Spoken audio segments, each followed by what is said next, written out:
آج ہم نے جو صورتیں تلاوت کی، سورہ ذاریات کا کچھ حصہ، سورہ طور، سورہ نجم، سورہ قمر، سورہ رحمان، سورہ واقعہ اور سورہ حدید، یہ سب بڑی اہمیت کی حامل صورتیں ہیں۔ اس میں سورہ رحمان یہ پورے قرآن کی زینت ہے، اس کو زینت القرآن کہا گیا ہے، قرآن کی زینت ہے۔ جس انداز سے اس میں آیتیں ہیں، جیسا مضمون اس میں بیان ہوا ہے، اس کو سن کر کے لوگ عش عش کر جاتے ہیں۔ میں شروع سے چند آیتوں کو لے کر آپ کے سامنے عرض کرتا ہوں۔ سورہ ذاریات کی آخری آیتیں ہیں۔ اللہ تعالیٰ فرماتا ہے وَمَا خَلَقْتُ الْجِنَّ وَالْإِنسَ إِلَّا لِيَعْبُدُونَ، ہم نے انسانوں اور جنات کو صرف اپنی عبادت کے لیے پیدا کیا ہے۔ مَا أُرِيدُ مِنْهُمْ مِنْ رِزْقٍ وَمَا أُرِيدُ أَنْ يُطْعِمُونَ، ان سے صرف اور صرف عبادت ہی کا مقصد رکھا گیا ہے، جنات کی پیدائش اور انسانوں کی پیدائش کا۔ ایک بات میں آپ کو بتاتا ہوں، جس مقصد کے لیے جو مشین بنی ہے، اگر اس مقصد کے لیے وہ کام نہ کرے تو وہ بھنگار میں چلی جاتی ہے، کباڑ میں ڈال دیا جاتا ہے۔ ایک مکسر جو ہے مسالہ پیسنے کے لیے لی جاتی ہے، یا پھر اپنے گھریلو کاموں کے لیے، واشنگ مشین کپڑے دھلنے کے لیے ہوتی ہے، کار ایک جگہ سے دوسری جگہ چلنے کے لیے ہوتی ہے۔ لیکن اگر یہ اپنے مقصد میں مشین کام نہ کر رہی ہو تو اس کو کوئی انسان رکھتا نہیں ہے، پھر اس کو اٹھا کر کے کباڑ خانے میں ڈال دیا جاتا ہے، یا اس کو جو ہے بھنگار کر دیا جاتا ہے۔ یہی ہوتا ہے، اپنے مقصد پر جو چیز کام نہیں کر رہی ہوتی اس کو رکھا نہیں جاتا۔ میرے عزیزو، انسان پیدا کیا گیا ہے اللہ کی عبادت کے لیے، اور جب یہ انسان جس کام کی غرض سے پیدا کیا گیا تھا وہ نہ کر رہا ہو تو پھر بیکار ہے۔ اور بیکار مشینوں کو جس طرح کباڑ میں ڈالا جاتا ہے، اسی طرح بیکار انسانوں کا ٹھکانہ دوزخ ہے۔ عبادت نہ کرنے والے یہ دوزخ میں ہیں۔ اسی لیے تو قرآن پاک میں اللہ فرماتا ہے عن المجرمین یتساءلون ما سلککم فی سقر، مجرمین سے جب پوچھا جاتا ہے کہ کیوں تم جہنم میں آئے ہیں تو ان میں اکثر یہی کہتے ہیں قالوا لم نک من المصلین، ہم نماز نہیں پڑھتے تھے، ہم نماز نہیں پڑھتے تھے اس لیے دوزخ میں ڈالے گئے۔ عزیزان گرامی، اس بات کو یاد رکھو۔ اب یہاں ایک سوال یہ ہوتا ہے کہ خالص اگر ہمارا مقصد پیدا کرنے کا عبادت ہی ہے تو پھر صرف عبادت کرنے کے لیے بنایا گیا ہے انسان، تو اب بازار کب کرے گا، گھر کب چلائے گا، بیوی بچوں کو کب دیکھے گا؟ خالص یہ عبادت کے لیے پیدا کیا گیا ہے، تو پھر باقی سارے کام جو کر رہا ہے اس کا کیا ہے؟ میں آپ کو بتاتا ہوں۔ فرمایا کہ اگر کسی نے فجر کی نماز کی غرض سے مسجد میں داخلہ لیا، مسجد میں آیا، نماز پڑھا، اور پھر اس کے بعد مسجد سے باہر نکلتا ہے، مسجد سے باہر یہ سوچ کر کے نکلتا ہے کہ مجھے ظہر میں واپس آنا ہے، ظہر کی نماز پڑھنی ہے، تو فجر سے لے کر ظہر تک جو جو کام کیا اس نے وہ سب عبادت میں شمار ہوگا، کیونکہ وہ انتظار میں تھا دوسری نماز کے، اتنا وقت اس کا عبادت میں گزارا جائے گا۔ بس یہ ہے کہ کوئی حرام کام نہ کیا ہو، باقی وہ تجارت کر رہا ہو، لوگوں سے میل جول کر رہا ہو، اپنے گھر میں بیٹھا ہو،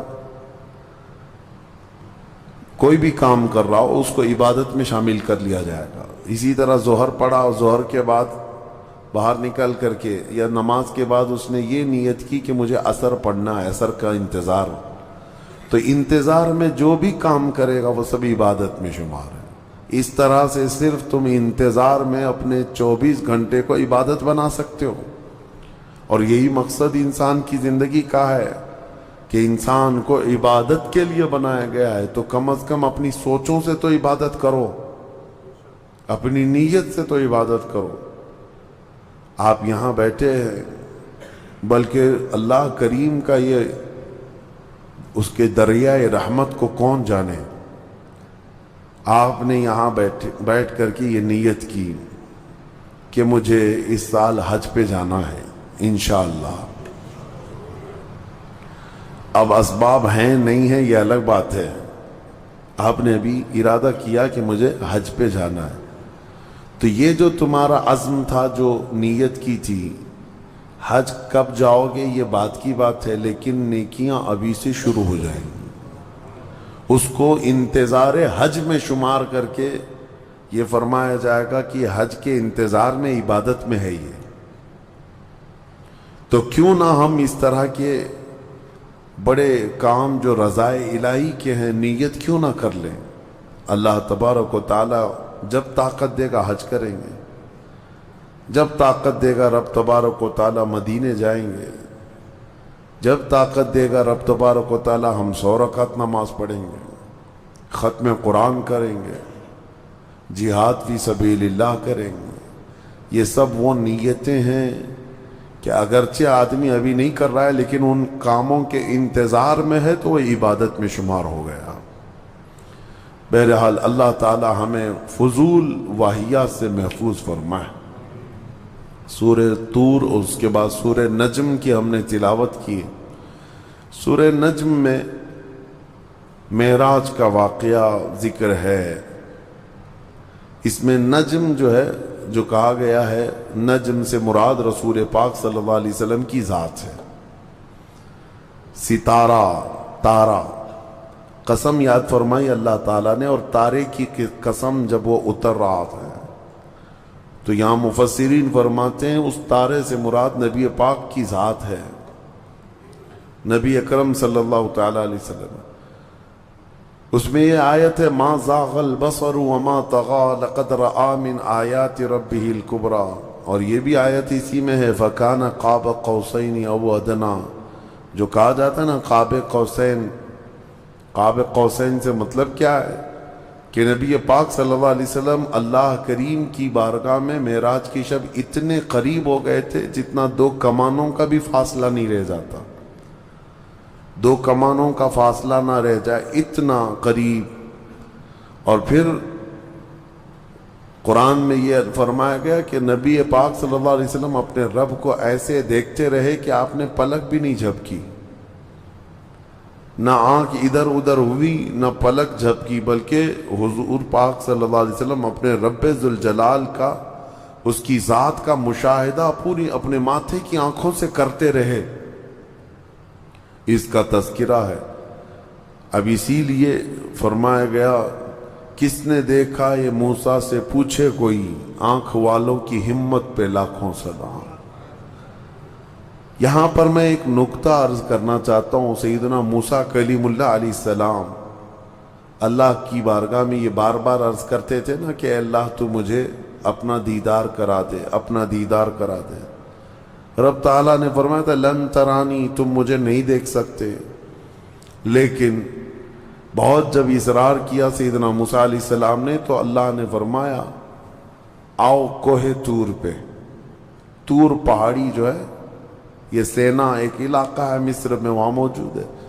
موسیٰ علیہ السلام کو اس پہاڑی پر بلایا گیا اور ان سے کہا گیا کہ قریب میں جو ایک درخت ہے اس کی طرف دیکھتے رہو، اس پر ہم اپنی تجلیوں کا اظہار کریں گے۔ اللہ تعالیٰ نے ایک ہلکی سی تجلی جس کے بارے میں فرمایا جاتا ہے سوئی کے نوک کے سے بھی کم، اتنی ہلکی سی تجلی اپنی ذات کی اس درخت پر ڈالی۔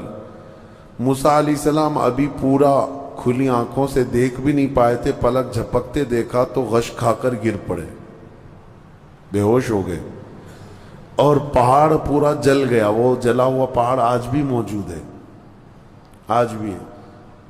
وہ درخت ہو کہ اس کا سایہ پورے پہاڑ پر پڑا اور پہاڑ پورا سرما بن گیا جل کر کے۔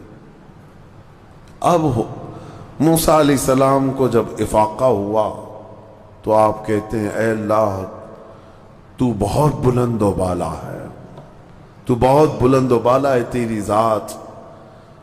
اس کے بعد موسیٰ علیہ السلام جب اپنی قوم میں آئے تو ان کی آنکھوں کی روشنی کا حال یہ تھا کہ وہ 3 میل دور، یعنی تقریباً 4.5 کلومیٹر، 4.5 کلومیٹر اندھیری رات میں کسی کالے پتھر پر ایک کالی چونٹی بھی رینگتی ہو تو حضرت موسیٰ علیہ السلام دیکھ لیتے تھے، اور ان کی آنکھوں میں آنکھیں ڈال کر کے اگر کوئی غور سے دیکھتا تو اندھا ہو جاتا۔ موسیٰ علیہ السلام کی آنکھوں میں جو جلال تھا وہ ہلکی سی تجلی جو آپ نے دیکھی تھی کوہ طور پر، تب آنکھوں کی روشنی کا حال یہ تھا اور ان کی آنکھوں کے جلال کا حال یہ تھا کہ کوئی آنکھوں سے آنکھیں ملا کے دیکھ نہیں پاتا۔ اور سخت سیاہ رات میں 4.5 کلومیٹر دور اگر کسی پتھر پر چونٹی رینگ رہی ہو تو موسیٰ علیہ السلام دیکھ لیتے تھے۔ یہ ہلکی تجلی دیکھنے والوں کی آنکھوں کا حال ہے، اور جو رب ذوالجلال کی پوری ذات کا مشاہدہ کیا ہو اس سرور عالم صلی اللہ تعالی علیہ وسلم کی آنکھوں کا حال کیا ہوگا؟ اور کوئی غیب کیا تم سے نہاں ہو بھلا یا رسول اللہ، جب نہ خدا ہی چھپا تم پہ کروڑوں درود۔ اسی لیے فرمایا اعلیٰ حضرت نے، جس طرف اٹھ گئی دم میں دم آ گیا، اس نگاہ عنایت پہ لاکھوں سلام۔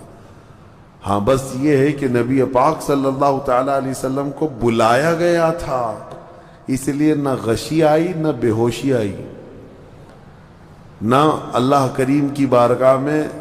قرآن میں یہ فرمایا اللہ نے، ما زاغ البصر وما طغى، آپ کی آنکھیں نہ جھپکیں نہ بہکیں، ادھر ادھر نہیں ہوئیں، اپنے رب کے جلووں کا مشاہدہ کرتی رہیں۔ کیوں؟ اس لیے کہ جن کو خود رب تبارک و تعالیٰ بلایا ہو۔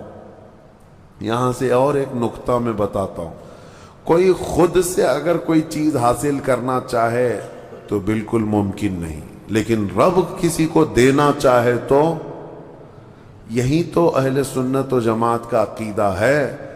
علم غیب جو حضور صلی اللہ علیہ وسلم کے لیے ہم مانتے ہیں، یہ لوگ کہتے ہیں یہ سنی بریلوی سب شرک کر جاتے ہیں، رسول کے لیے بھی غیب کی خبر، غیب کا علم مانتے ہیں کہ اللہ عالم الغیب والشہادہ ہے، رسول کیسے عالم الغیب ہو گئے؟ میاں یہی تو سمجھنے کی بات ہے کہ ہم یہ نہیں کہتے کہ رسول بھی اللہ کی طرح علم غیب رکھتے ہیں، نہیں، ہم یہ کہتے ہیں اللہ جسے چاہے جتنا عطا فرمائے، اور اس نے اپنے رسول کو بے حساب عطا کیا، یہ قرآن میں ہے، تو تمہارا اور میرا جھگڑا کس بات کا؟ اللہ کی عطا پر ہے، اللہ کی عطا پر جھگڑا کرو گے؟ تمہیں یہ ماننا ہوگا۔ ہاں اگر کوئی یہ کہتا ہے کہ نہیں رسول کا خود کا ذاتی علم ہے تو اس کو کہو کہ گمراہ ہو گیا یہ شخص، ہم اس کو نہیں مانتے۔ رسول پاک صلی اللہ علیہ وسلم کو ہو یا دنیا میں کسی بھی شخص کے بارے میں تم اگر یہ مانتے ہو کہ اس کی خود کی حاصل کی ہوئی طاقت ہے، ہم اس شخص کو کہتے ہیں کہ یہ شرک کی طرف جا رہا ہے۔ ہاں یہ کہو کہ اللہ کی عطا سے اللہ جس کو جو چاہے عطا فرمائے، اللہ جس کو جو چاہے عطا فرمائے۔ ایک بیچارے بہکے ہوئے صاحب ہیں، ہم نے یہ دلیل ان کے سامنے رکھی، بھائی ذاتی اور عطائی کا فرق سمجھو، ذاتی اور عطائی۔ ذاتی کا مطلب اللہ کی جتنی طاقتیں ہیں وہ اس کی خود کی ہیں، اس کو کسی نے دیا نہیں ہے، اور رسول کو جو کچھ بھی ملا ہے وہ ان کی خود کی نہیں ہے بلکہ یہ اللہ کی عطا کی ہوئی ہے، اللہ کی۔ بات سمجھ میں آئے؟ صاحب جو ہے وہ بھڑک گئے اور کہا کہ یہ سب فرق آپ نے پیدا کیا ہے، اس کا مطلب یہ ہے کہ اللہ جسے جو چاہے وہ سب دے گا۔ کہا اس میں تمہارا اور ہمارا اللہ مشورہ نہیں لے گا کہ کس کو کیا دینا ہے۔ کسی کو علم سے نوازا، کسی کو دولت سے نوازا، کسی کو صورت سے نوازا، کسی کو سیرت سے نوازا، وہ جس کو جو دینا چاہے۔ جب وہ کائنات میں اپنے محبوب کو بے پناہ علم عطا کرتا ہو تو تمہیں جھگڑا کس بات کا ہے؟ تو ان صاحب نے ایک چبھتا ہوا سوال یہ کیا، اچھا تو آپ یہ مان لیں گے کہ اللہ جس کو جو چاہے وہ عطا کر دے گا، تو پھر ہو سکتا ہے کہ اللہ اپنی طرح دوسرا اللہ بھی بنا دے کسی کو؟ کہاں کی بات کہاں لے جا کر کے فٹ کر رہے ہو؟ ہم نے پوچھا کہ اپنی طرح اللہ بنانے کا مطلب کیا ہے آپ کا؟ اپنی طرح ایک خدا، اور یہ ایتھسٹ لوگوں کا سوال ہے جو ملحد ہیں. ہم نے ان سے کہا کہ ٹھیک ہے، آپ کہنا کیا چاہتے ہیں؟ یعنی اللہ دوسرا خدا بنا سکتا ہے؟ یعنی دوسرا خدا؟ تو میں ہی آپ سے سوال کرتا ہوں، چلیے آپ کے حساب سے اگر خدا نے دوسرا خدا بنایا تو مجھے یہ بتاؤ، یہ دوسرے نمبر والا خدا، اس کے بارے میں عقیدہ کیا ہونا چاہیے؟ ہمارا عقیدہ یہ ہے، ہمارا عقیدہ خدا کے بارے میں کیا ہے وہ سنو. دوسرا کیوں نہیں بنا سکتا اللہ؟ دوسرا اگر بنایا تو اس کے بارے میں جب بھی تم کہو گے تو یہ کہو گے یہ خدا کا، یہ پہلے والے خدا کا بنایا ہوا ہے. کیا کہو گے؟ دوسرا والا کیا ہوگا؟ بنایا. اور جو بنایا ہوا ہے اس کو کہتے ہیں مخلوق. جو چیز بنی ہوئی ہے اس کو کیا کہتے ہیں؟ مخلوق. مخلوق کبھی خالق ہو ہی نہیں سکتا. مخلوق ہونا ایک ایسا عیب ہے کہ وہ خالق میں نہیں آ سکتا، خدا میں نہیں ہو سکتا. اگر وہ خود پیدا ہوا ہے کسی سے تو پھر ہم اس کو خدا مانتے ہی نہیں. ہم اس کو خدا مانتے ہی نہیں. ہم خدا جس کو مانتے ہیں وہ لم یلد ولم یولد، وہ کسی سے پیدا ہوا ہی نہیں اور نہ اس سے کوئی پیدا ہوگا. بہرحال یہ بھونڈے جو سوالات ہیں یہ شیطانی دماغ کی پیداوار ہے. میں آپ سے یہ کہتا ہوں کہ اللہ رب العزت اپنے رسول کو وہ سب چیزیں عطا کیا ہے جو اس کی مرضی ہے، لیکن خدا بنایا نہیں، نہ ہی خدا کا درجہ، کیونکہ یہ ممکن نہیں ہے. یہ ممکن نہیں ہے کہ دوسرا خدا بنایا جا سکے، ورنہ خدا کا تصور ختم ہو جائے گا. ہاں اسی لیے ہم اکثر میں یہ شعر پڑھتا ہوں، میں مانتا ہوں اے عقل والو میرا محمد خدا نہیں ہے، مگر دلوں میں یہ نقش کر لو کہ وہ خدا سے جدا نہیں ہے. بس اتنا ہی عقیدہ ہے. سورہ نجم کی تلاوت، پھر اس کے بعد سورہ قمر کی ہم نے تلاوت کی ہے. سورہ قمر میں اللہ تعالیٰ نے حضرت نوح علیہ السلام کی قوم پر جو عذاب آیا اس کا ذکر فرمایا. طوفان نوح جو آیا تھا، فدعا ربہ انی مغلوب فانتصر. حضرت نوح علیہ السلام یہ وہ نبی ہیں جن کو اللہ نے 950 سال کی عمر عطا کی. کتنے؟ 950 سال. اور وہ تبلیغ کرتے رہے. 950 سال کوئی چیز ہے؟ آپ اندازہ کر سکتے ہیں. اور 950 سال تبلیغ کرنے کے بعد ان کی تبلیغ سے صرف 80 لوگ ایمان لائے تھے. ان کی بیوی بھی کافرہ تھی، ان کا بیٹا کافر تھا، وہ ایمان نہیں لائے. مایوس ہونے کی ضرورت نہیں میرے عزیزو. یہاں جمعہ 8 دن ہوتے ہیں دعوت دیتے ہوئے لوگوں کو اور پھر تھک جاتے ہیں.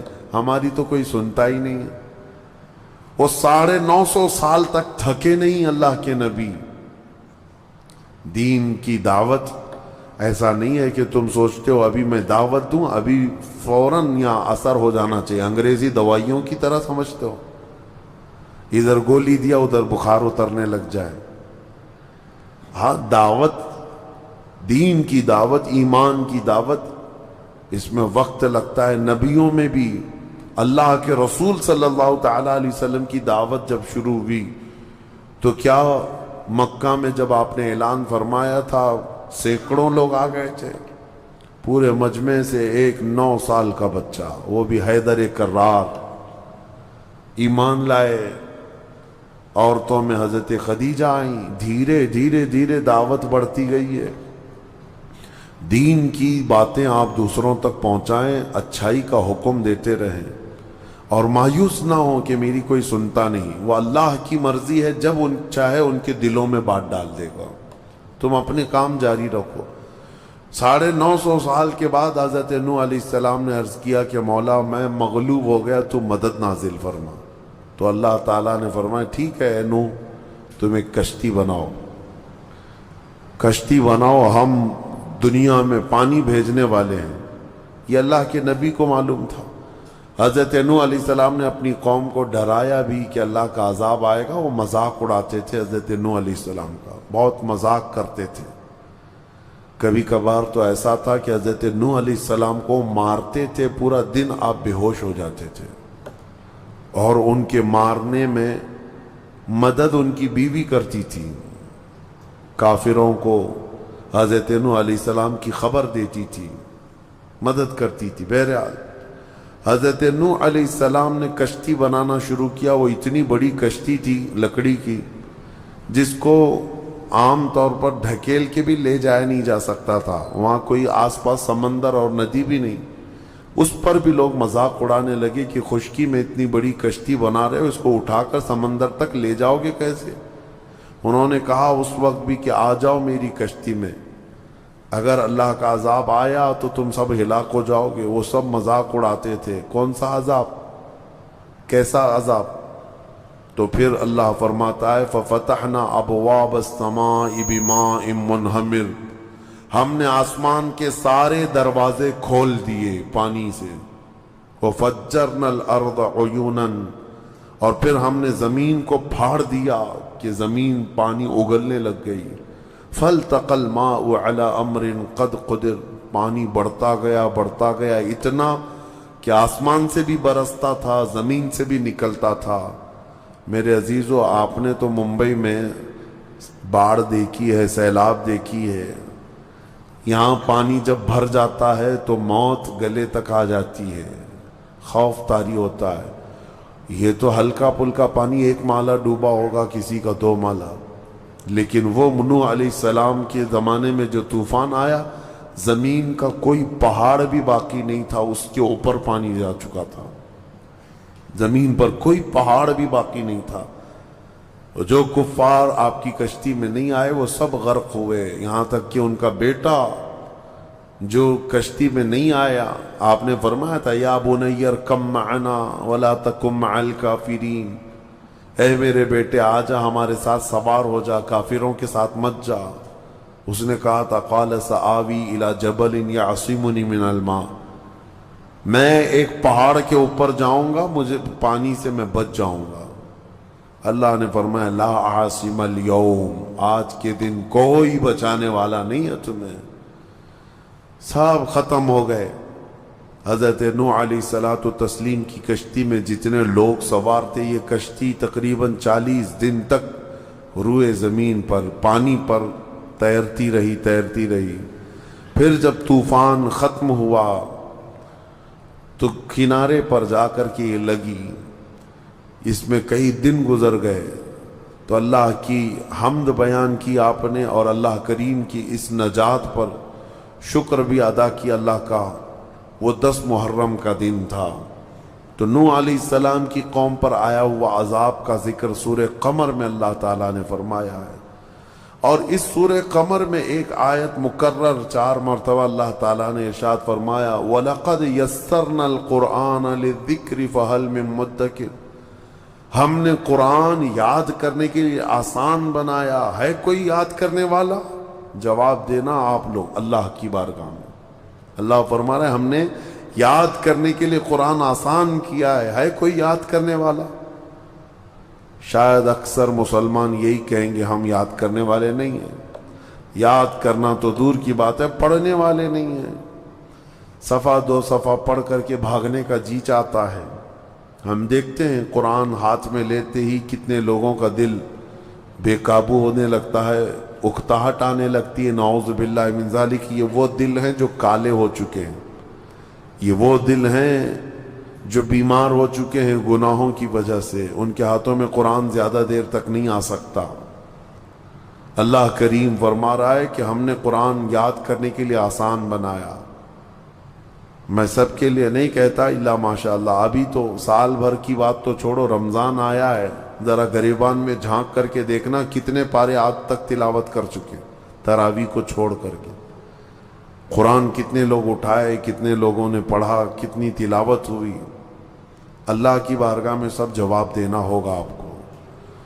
قرآن میں رب تعالیٰ نے بار بار فرمایا، 4 بار فرمایا، ہم نے یاد کرنے کے لیے آسان بنایا ہے۔ کوئی یاد کرنے والا نہیں، پڑھنے والا بھی نہیں ہے۔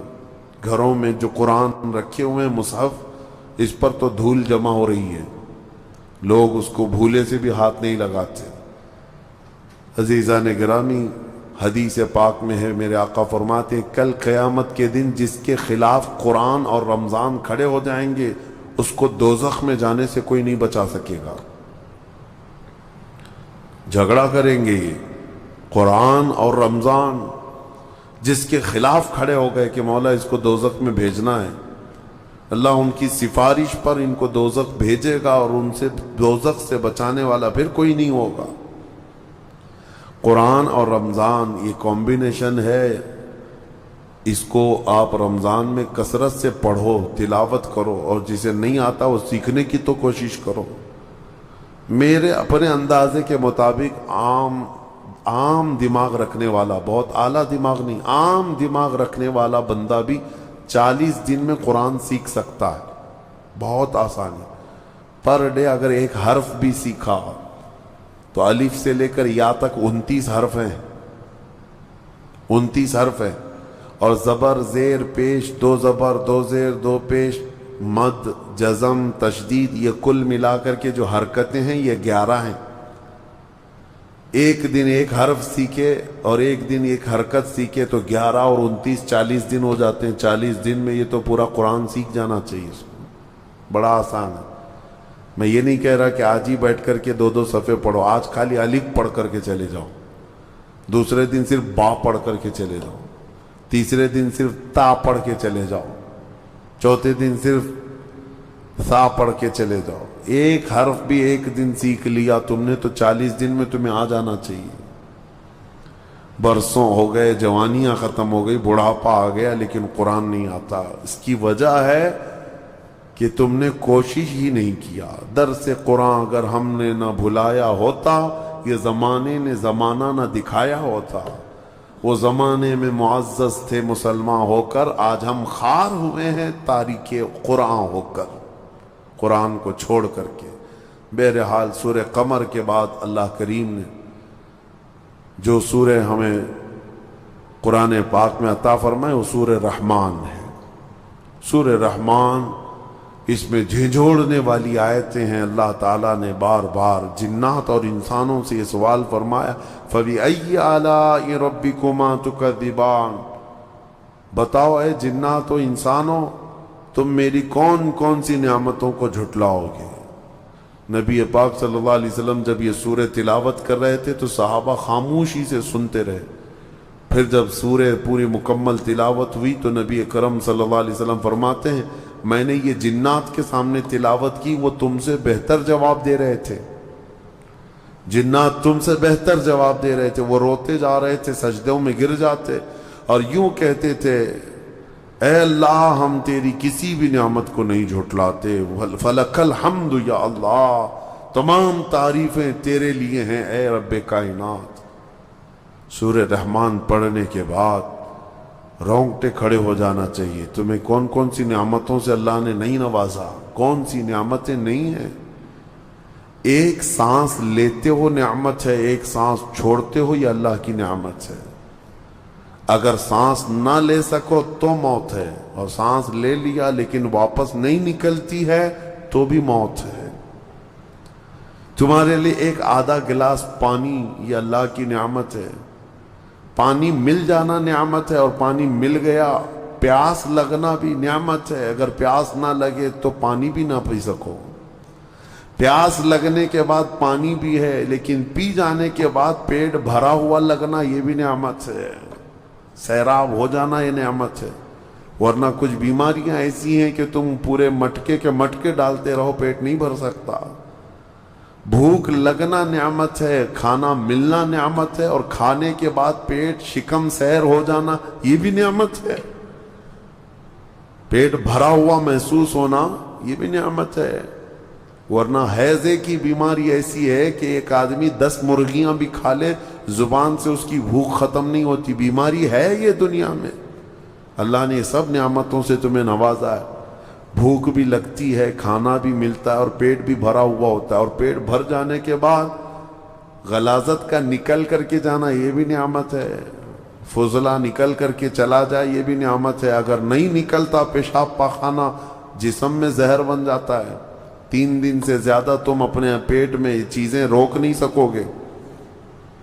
اس کے بعد ہوگا یہ کہ پیشاب نہیں ہو رہا ہے, پخانہ نہیں ہو رہا ہے, تو جاؤ ڈائلیسس مشین میں. اس لیے کہ پیشاب کا پانی پورے جسم میں خون کے ساتھ مل کر کے تمہارا کریٹینن بڑھا دے گا. اور اسی کو تو ڈاکٹر لوگ ابھی پیسے چھیلتے ہیں کہ گلے میں یہاں پر مشین ڈال کر کے پورا خون نکالتے ہیں. مشین میں 4 گھنٹے تک فلٹر کرتے ہیں, پانی الگ کرتے ہیں, پھر خون الگ کر کے واپس جسم میں ڈالتے ہیں. اور ایسا شخص جس کا پانی نہیں نکلتا, ہر 2 دن پہ اس کو ڈائلیسس کرانا پڑتا ہے کہ پانی نکالنا ہے. اور پھر پانی کتنا لمیٹڈ پینا ہے, 2 دن کے اندر ½ لیٹر پانی پینا ہے بس, اس سے زیادہ پانی نہیں پی سکتا. ڈاکٹر سختی سے منع کرتے ہیں. سوچو کون کون سی نعمتوں کو جھٹلاؤ گے اللہ کی. تم آج بھر بھر گلاس پانی پیتے ہو, پیشاب بھی برابر نکلتا ہے, اپنی حاجت بھی پوری برابر ہو جاتی ہے. جس دن یہ رک گیا تو تمہارے جسم میں زہر بن جائے گا, زہر بن جائے گا, کوئی نکال نہیں سکے گا تمہیں. اسی لیے حاتم اعصم رحمۃ اللہ تعالی علیہ نے خلیفہ وقت ہارون رشید سے پوچھا کہ اگر تمہیں کہیں پانی نہیں مل رہا ہو, ایک ½ گلاس پانی کوئی دینا چاہتا ہے, تو تم کتنی قیمت میں خریدو گے؟ انہوں نے کہا میں اپنی آدھی سلطنت دے دوں گا اگر جان بچانے کے لیے پانی خریدنا پڑے. جان ہے اصل. کہا اچھا پانی تو پی لیا لیکن نکلتا نہیں, لیکن کوئی نکالنے والا حکیم مل جائے تو اس کو کیا قیمت میں دے کر کے تم پانی نکلواؤ گے؟ کہا اپنی باقی آدھی سلطنت دے دوں گا کہ پانی نکال دے جسم سے. کہا پھر دیکھ لے تیری پوری سلطنت 1 گلاس پانی کے برابر ہے, اور رب تبارک و تعالیٰ بغیر کسی معاوضے کے تمہیں روز پلاتا بھی ہے اور نکالتا بھی ہے. فَبِأَيِّ آلَاءِ رَبِّكُمَا تُكَذِّبَانِ. تم پیدا ہوئے تھے اس وقت سے مولا کریم تمہاری ایسی نگرانی رکھا ہے. تم ماں کے پیٹ میں تھے تو تمہیں ناف کے ذریعے سے رزق پہنچاتا رہا. جب تم جسم سے باہر آئے, ماں کے دنیا میں آئے, تو ماں کا خون جو ہے دودھ میں بدل کر کے اس کے سینے میں تمہاری غذا بنا دی. جب جب بچے کو بھوک لگتی ہے اور ماں کے سینے میں خود دودھ پیدا ہوتا ہے, کون بناتا ہے یہ دودھ؟ کون بناتا ہے؟ عورت کھاتی کیا ہے؟ ارے وہ پھل کھا رہی ہے, فروٹ کھا رہی ہے, گوشت کھا رہی ہے, مچھلی کھا رہی ہے, انڈا کھا رہی ہے, کہیں یہ ساری چیزیں کھا رہی ہے, لیکن سب جانے کے بعد اس کے جسم میں دودھ بنتا کیسے؟ برابر کبھی سوچا؟ سیم چیزیں مرد بھی کھاتا ہے, سیم چیزیں عورت بھی کھاتی ہے, لیکن مرد کے سینے میں تو دودھ نہیں بنتا. عورت کی خصوصیت ہے.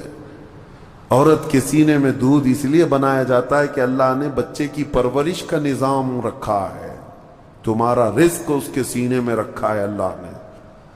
میرے عزیزو, آپ کو دیکھا, محسوس کرو آپ کہ اللہ نے پاکیزہ چیزوں سے تمہاری پرورش کی. تمہیں پیدا ہوتے ہی کچرے میں نہیں چھوڑ دیا گیا, اور جسم کے بھی کسی ایسے حصے سے تمہیں دودھ نہیں پلایا جا رہا ہے جس کو ہلکا سمجھا جائے. سینہ ایک معزز چیز ہے انسان کے جسم میں, عظمت والی چیز ہے سینہ, اور ماں کا سینہ تمہارے لیے غذا کا ذریعہ بنایا گیا, غذا کا ذریعہ بنایا گیا. دیکھو آپ کوئی بھی مقدس چیز آپ اٹھاتے ہیں نا, قرآن اٹھاؤ, کوئی بھی مقدس چیز یہاں دنیا میں ہے, تو اٹھا کر کے آپ چوم کر کے سب سے پہلے کہاں لگاتے ہیں؟ سینے سے. کیوں؟ مقدس چیز کو سینے سے ہی لگاتا ہے آدمی. اس کو کوئی بتاتا نہیں ہے, لیکن سب کو اندازہ ہے کہ یہ سینے سے لگانے والی چیز ہے. اسی لیے اللہ تعالیٰ نے تمہاری ماؤں کے دلوں میں بھی یہ محبت رکھی کہ وہ جب جب تمہیں اٹھاتی ہے تو دودھ پلانے کی غرض سے ہو, کہاں لگاتی ہے؟ سینے سے لگا. تمہیں سینے سے لگا کر کے اللہ نے یہاں پرورش کرایا. اور اس کے بعد تم جوان ہوئے، تمہیں بولنے کی طاقت دی، تمہیں دیکھنے کی طاقت دی، تمہیں سننے کی طاقت دی، تمہارے لیے سارا نظام ایسا ہے، تم ہلکے میں لیتے ہو۔ کچھ چیزیں ایسی ہیں نا جو روز کی ہیں، اسی لیے تو آپ کو نیچرل چیزیں تعجب میں نہیں لگتی ہیں، تعجب آپ کو لگتا نہیں، حالانکہ یہ بہت بڑے تعجب کی چیز ہے جو ہمارا جسم ہے۔ حضرت ابو بکر شبلی رحمۃ اللہ علیہ سے پوچھا گیا آپ کی کوئی کرامت؟ انہوں نے کہا میری سب سے بڑی کرامت یہ ہے کہ میں 2 ٹانگوں سے زمین پر چلتا ہوں، اس سے بڑی کرامت کیا ہے؟ 2 ٹانگوں سے میں زمین پر چلتا ہوں اور کبھی گرتا نہیں، یہی کرامت ہے۔ اب یہ چیز آپ مٹی کا بنا کر کے دیکھ لیں، آپ کسی چیز کا بنا کر، تمہارا بیلنس اللہ تعالیٰ نے سنبھال کر رکھا ہے۔ یہ روز کی چیز ہے نا، اس لیے آپ کے دماغ میں اس کو تعجب خیز نہیں لگتا، حالانکہ یہ بہت عجوبے والی چیز ہے کہ اللہ نے تمہیں سنبھال رکھا۔ وہی بچہ دیکھو، بچہ بھی تو 2 پیر اور 2 ہاتھ والا ہے، لیکن وہ کھڑا نہیں ہو پاتا، اس کے کھڑے ہونے کی ایک عمر ہوتی ہے۔ تم کھڑے ہو جاتے ہو، بچہ نہیں کھڑا ہوتا، اس کی بھی سیم چیزیں ہیں۔ کون ہے جو تمہیں کھڑے ہونے کی یہ طاقت دیتا ہے؟ اور پھر جب تم کھڑے ہوتے ہو تو کبھی ادھر اور ادھر نہیں ہوتے، ٹیڑھے میڑھے نہیں ہوتے، سیدھے کھڑے ہو جاتے ہو۔ یہ تمہارا بیلنس کون برقرار رکھتا ہے؟ تمہارے دونوں کانوں کے بیچ میں ایک ہلکا پارا رکھا گیا ہے جو تمہارا بیلنس برابر رکھتا ہے۔ ایک بہت چھوٹا سا قطرہ ہے، ایک چھوٹا پارے کی طرح ایک چھوٹا سا قطرہ ہے لیکوڈ، جو دونوں کانوں کے بیچ میں۔ میرے عزیزو، کار چلانے والوں کو پتا ہے ویل الائنمنٹ کیا ہوتا ہے۔ اگر ٹائر تھوڑا سا ادھر ادھر ہونے لگ جائے تو گاڑی کبھی ادھر جاتی ہے کبھی ادھر جاتی ہے، جبکہ اس کے 4 ٹائر ہیں، پھر بھی الائنمنٹ کرنا پڑتا ہے۔ تمہارے صرف 2 پیر ہیں، لیکن کبھی الائنمنٹ کے لیے گئے نہیں کسی مشین میں، کسی گیرج میں گئے کہ میرے پیر ٹھیک کر دو؟ یہ قدرت خداوندی ہے جو تمہارے جسم کو سلامت رکھا ہے۔